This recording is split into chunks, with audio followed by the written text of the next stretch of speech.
Hey everyone, welcome back to City Beats. Dive into the wild, wonderful, and occasionally downright surreal stories out of Southeast Asia, but now Washington, D.C. I'm Jim. And I'm Dave. Strap in, folks, because our topic today is one part Wall Street Journal bombshell, one part White House spin cycle, and 100% political soap opera.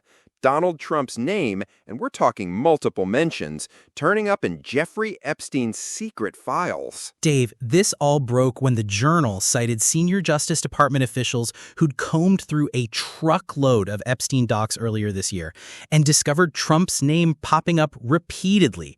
I mean, we've seen plot twists, but this one's next level. Unbelievable, Jim. According to the report, Attorney General Pam Bondi and her deputy briefed the president in person. They told him, "Your name's in the files," then moved on to other topics. Epstein wasn't even the focus of the briefing. Can you imagine being at that meeting? And yet, a week later, Trump goes on TV and insists he was never informed he was mentioned.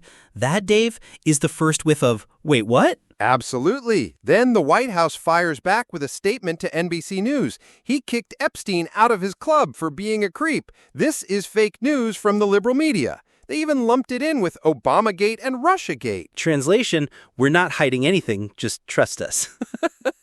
But come on, Dave, how does one kick out a creep offset multiple mentions in official DOJ files? It doesn't, Jim. It's political alchemy. Turn bad optics into victimhood.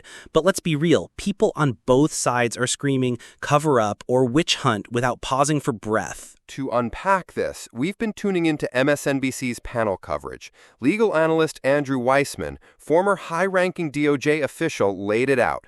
The administration is transparent on grand jury transcripts they know won't name Trump, but stonewalls on materials that will. That's the schizophrenic approach, Jim. Sure, we'll give you what we're legally forced to, grand jury transcripts, but the real meat, where Trump actually appears? No. Not without a court order. Meanwhile, Martin Luther King Jr.'s files were released years ago without a fight. So they pick the battles they can win in public courts and dodge the ones that look bad.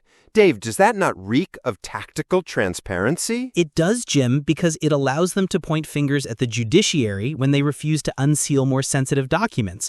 Blame the judges, they say, instead of owning the fact that their guy's named alongside Epstein. Then we get to the political dimension. Alex Wagner, MSNBC senior analyst, flagged how this undercuts the MAGA coalition, people who believe Trump dismantled the deep state. Now it looks like he's hiding from his own name in those deep state files. Exactly. And she mentioned names like Steve Bannon, Michael Flynn, Stuart Rhodes, pardoned by Trump, who all bank on his crusade against the establishment. If their leader is bending over backwards to keep his name under wraps, doesn't that shake the movement's foundation? It does feel like the rug's being yanked, Dave. Then there's Jonathan Chait at The Atlantic, who pointed out one of the juiciest ironies. This story ran in the Wall Street Journal just days after Trump sued WSJ, Murdoch, and his journalists. Trump reportedly begged Murdoch to kill the story. Murdoch supposedly agreed and then didn't. Under any normal administration, that would be a scandal. President calls up press baron, tries to bury a damaging scoop, yet somehow it's just water off the back. It speaks to the Trump effect. When you label anything you dislike fake news, your base stops caring where it comes from. The Wall Street Journal or the Daily Mallard, it all blends into one giant, they're out to get us stew. So, Jim, we've got the facts. Trump's name in docs, internal DOJ briefing, White House denial, strategic release of safe material, coalition tremors, and press owner intrigue.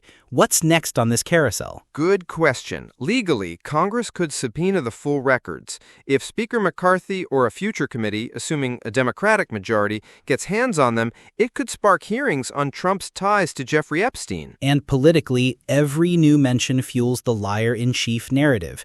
Email threads, memos, flight logs, whatever emerges will be parsed by pundits and meme makers alike. This story has months, possibly years to run. Then there's the 2028 angle. Could this slow burn saga influence the election? If people think maybe he's hiding something, it chips away at that infallible image he's cultivated. On the flip side, his supporters might see it as more proof of a deep state conspiracy, rallying around him even tighter.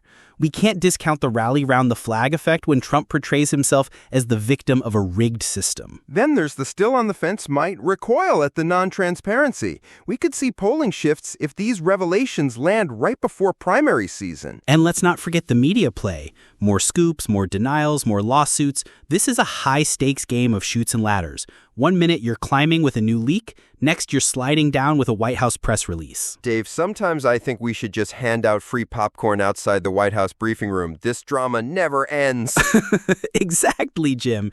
It's political psychodrama at its peak. But beyond the theatrics, there are real questions. Accountability, public trust, and whether justice actually applies equally at the top. So our takeaway?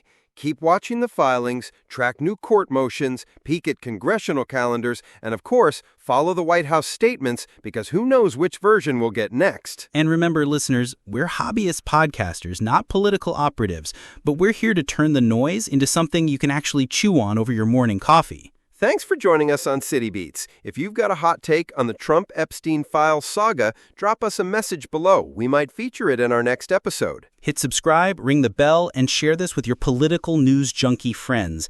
This story's got legs, and we're not letting go anytime soon. Until next time, stay curious, stay skeptical, and may your news always be fresh. City Beats out.